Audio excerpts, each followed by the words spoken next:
नमस्कार। बारा जिला के सिमरौनगढ़ में रहल रेडियो बादल 89 मेगाहर्ट्ज तथा इंटरनेट ऑनलाइन के www.radiobadal.com। ऐसे ही सरलाही जिला के गोड़िया में रहल धड़कन FM 91.8 मेगाहर्ट्ज तथा इंटरनेट ऑनलाइन के www.धड़कनfm.com। हमरो पात्रों और नेपाली पात्रों में एक साथ प्रसारण हो रहल बादल खबर में स्वागत करता नहीं हम नूर आलम बादशाह।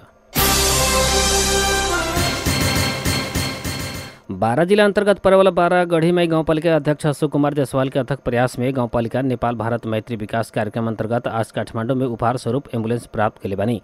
काठमांडू स्थित भारतीय दूतावास से गाउँपालिका से उपहार स्वरूप आज कार्यक्रम के बीच एम्बुलेंस प्राप्त करे में अथक प्रयास कैले रहनी। भारतीय राजदूतावास से उपहार स्वरूप नेपाल के ई वर्ष 34 गो एम्बुलेंस 50 गो स्कूल बस प्रदान कैले बाटे। एम्बुलेंस ई वर्ष से बारा जिला में एकमात्र बारागढ़ी गाउँपालिका प्राप्त कैले बाटे। गाउँपालिका के इससे पहले अपने एम्बुलेंस ना भइल आ अब ई गाउँपालिका में एम्बुलेंस अइला बाद ई भेग के सभी जनता सबके आपातकालीन अवस्था में गाउँपालिका के एम्बुलेंस से जल्दी सेवा देवे के वही कहा के बारागढ़ी गाउँपालिका अध्यक्ष जायसवाल कुल रेडियो बादल 89 मेगाहर्ट्ज के जानकारी करेले बानी। विशेष अदालत मालपोत कार्यालय धनुषा के तत्कालीन निमित्त प्रमुख मालपोत अधिकृत सुनील कुमार झा के भ्रष्टाचारी ठहर कैले बाटे। 28/6/2078 में उनका के जनकपुर के भानु चौक में अख्तियार के टोली से सेवाग्राही से लिहल 5 लाख घूस सहित पकड़ाव कैले रहे। विशेष अदालत के न्यायाधीश श्रीकांत पौडेला खुशी प्रसाद थारू के इजलास से झा के काल दोषी ठहर कैले बाटे। उनका के सजा निर्धारण होखे के बाकी रहल बाटे। अख्तियार झा विरुद्ध 16 वैशाख 2079 में विशेष अदालत में मुद्दा दायर कैले रहे।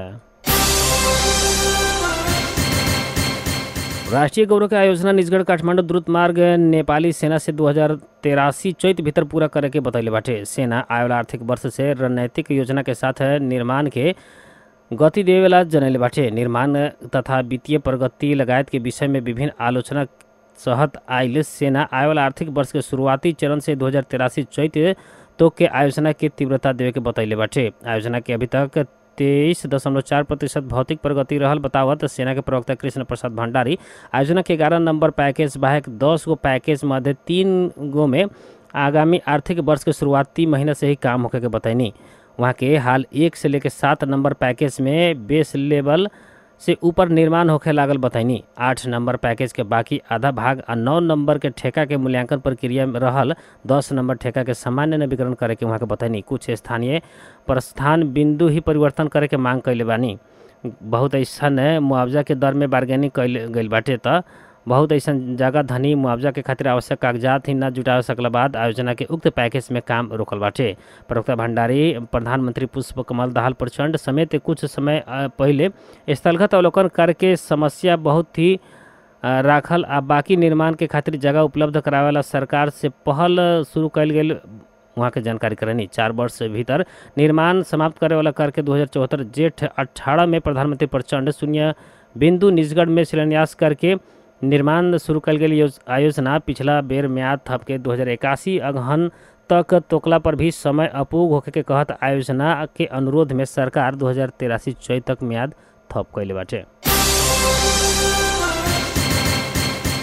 मकवानपुर में 100 किलो गांजा सहित एक जने पकड़ाऊ पड़ल बाटे। आज सवेरे 2:30 बजे हेठौड़ा के उप महानगरपालिका 4 कर्रा स्थित सड़क से 100 किलो 600 ग्राम गांजा सहित एक जने के पकड़ाऊ कल जिला प्रहरी कार्यालय के डीएसपी टेक कार्की बताइनी। प्रहरी गोरखा पालुंगटार नगरपालिका 3 रहेवाला 37 वर्षीय दुर्गा दर्जी के पकड़ाव के लिए बटे। विशेष सूचना के आधार में अस्थायी पोस्ट थाना भंजांग से प्रहरी के टोली खटल रहे। वही क्रम में हेठौड़ा से पथलैया आ रहल बागमती प्रदेश 03001 के 6488 नंबर के बोलेरो पिकअप गाड़ी प्रहरी चेक जांच कैले रहे। उक्त गाड़ी के पछाड़ी बोरा भीतर लुकावल अवस्था में गांजा मिलल बाटे। गांजा मिलला बाद प्रहरी दर्जी के पकड़ाव कैले बाटे। प्रहरी इस संबंध में थप अनुसंधान आगे बढ़ैले बाटे।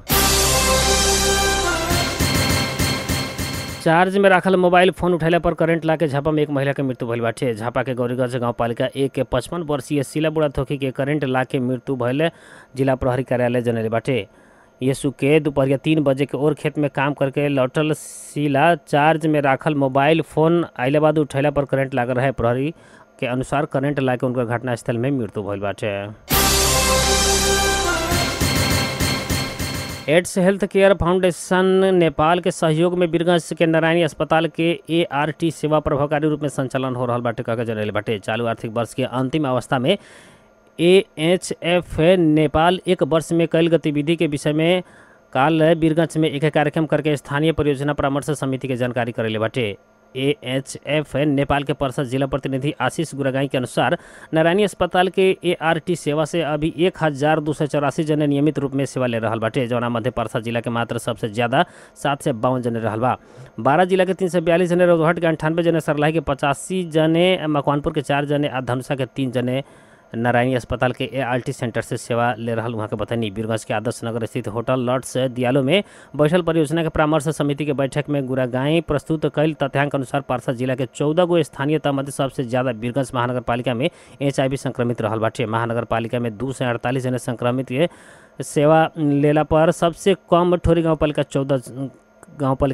14 जने ले रहल बाटे। ऐसे ही वीरगंज महानगर पालिका के स्वास्थ्य तथा सामाजिक विकास महाशाखा के संयोजक रितेश जायसवाल भी संस्था संगे हाथों माले करके काम करे के बतानी। महानगर पालिका से सस्ता असुलभ मूल्य में प्रयोगशाला स्थापना करे लागल जानकारी करावत वहाँ के उमें HIV के परीक्षण भी करे के व्यवस्था मिलावे के बताइनी। मध्य प्रदेश सभा से पारित भले विभिन्न विधेयक के प्रदेश प्रमुख हरिशंकर मिश्र प्रमाणीकरण कैले बानी। प्रदेश प्रमुख मिश्र मध्य प्रदेश के कुछ कानून के संशोधन करे के संबंध में व्यवस्था करेला बनल विधेयक तथा आर्थिक विधेयक 2080 के आज प्रमाणीकरण कैले बानी। वहाँ के नेपाल के संविधान के धारा 201 के उपधारा 2 मुजिब विधेयक सब प्रमाणीकरण कैले बानी। भारत के भंगहा से जयनगर तक रेल सेवा आज से प्रारंभ भइल बाटे। भौतिक पूर्वाधार तथा यातायात मंत्री प्रकाश ज्वाला भंगहा जयनगर रेल सेवा के उद्घाटन कैले बानी। आज दोपहरिया 1:30 बजे भंगहा रेलवे स्टेशन में मंत्री ज्वाला हरिहर झंडा हलायला बाद रेल जयनगर के खातिर चलल रहे। नेपाल के एकमात्र जनकपुर जयनगर ब्रॉडगेज रेल थप 17 किलोमीटर सेवा विस्तार कैले बाटे। जनकपुर धाम के कुर्था जंक्शन से महोत्तरी के भंगा तक रेल सेवा संचालन में आयल बाटे। भंगा तक के सेवा विस्तार करेला रेल के नव दुल्ही जैसन सजावल गेल रहे। रेल देखे खातिर स्थानीय सबके भीड़ लागल रहे। इससे पहले का चरण में जनकपुर के कुर्था से लेकर भारत के जयनगर तक 35 किलोमीटर रेलवे सेवा संचालन होता आयल रहे। थप 17 किलोमीटर भले बाद अब महोत्तरी के भंगा से लेकर जनकपुर होते जयनगर तक 52 किलोमीटर के रेल सेवा विस्तार भइल बाटे। भारत सरकार के आर्थिक सहयोग में निर्माण भइल रेल थप 17 किलोमीटर भाग के निर्माण संपन्न भइले बाद भारत के IRCON company limited Nepal railway company के जेठ 18 गते हस्तांतरण कैले रहे। उद्घाटन समारोह में मध्य प्रदेश के भूमि व्यवस्था तथा कृषि सहकारी मंत्री गोविंद नेपाने, भंगा नगर पालिका के मेयर संजीव शाह, भारतीय दूतावास के प्रतिनिधि लगायत के सहभागिता रहल रहे। भारत से पेट्रोल के मूल्य घट के आयल बाटे। नेपाल आयल निगम के अनुसार शनिचर के संझिया प्राप्त नया मूल्य सूची के अनुसार डीजल के मूल्य प्रति लीटर 2 रुपया 47 पैसा से बढ़ के आयल बाटे, तब पेट्रोल के मूल्य 34 पैसा से घट के आयल बाटे। अब वह मूल्य के आधार में निगम उपभोक्ता मूल्य घटे के आ बढ़े के निर्णय करी।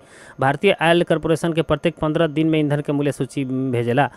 IOC से प्राप्त नया मूल्य बाद निगम के 15 दिन में 50 करोड़ रुपया नाफा भइल बाटे। IOC से प्राप्त भइल नया मूल्य बाद संचालन समिति बैठ के नेपाल में नया मूल्य बारे निर्णय करे के निगम के तैयारी रहल बाटे। ओकरा बाद मात्र देश भर के ईंधन के नया मूल्य तय होखी।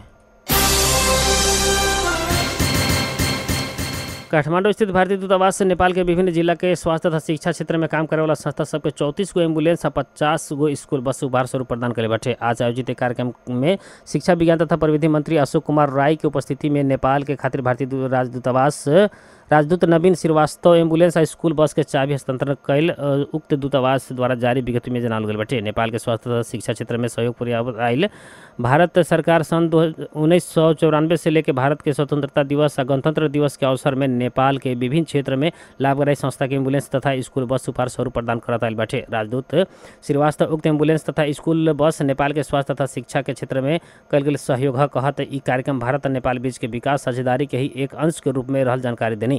ई कार्यक्रम अंतर्गत सन 1994 इन्हें भारत नेपाल के विभिन्न जिला में रहल विभिन्न संस्था सबके 974 गो एम्बुलेंस और 234 स्कूल बस उपहार स्वरूप उपलब्ध करा चुकल उक्त विज्ञप्ति में उल्लेख बाटे। 12 जिला के सिमरौनगढ़ में रहल रेडियो बादल 89 मेगाहर्ट्ज तथा इंटरनेट ऑनलाइन के www.radiobadal.com। हमरो पात्र ऐसे सरला जिला के गोड़िया में रहल धड़कन FM 91.8 मेगाहर्ट्ज तथा इंटरनेट ऑनलाइन के www.धड़कनfm.com। हमरो पात्रों साथ नेपाली पात्रों में एक साथ प्रसारण हो रहल बादल खबर से प्राविधिक मित्र रुस्तम सहित हम नूर आलम बादशाह के विदा दी। नमस्कार।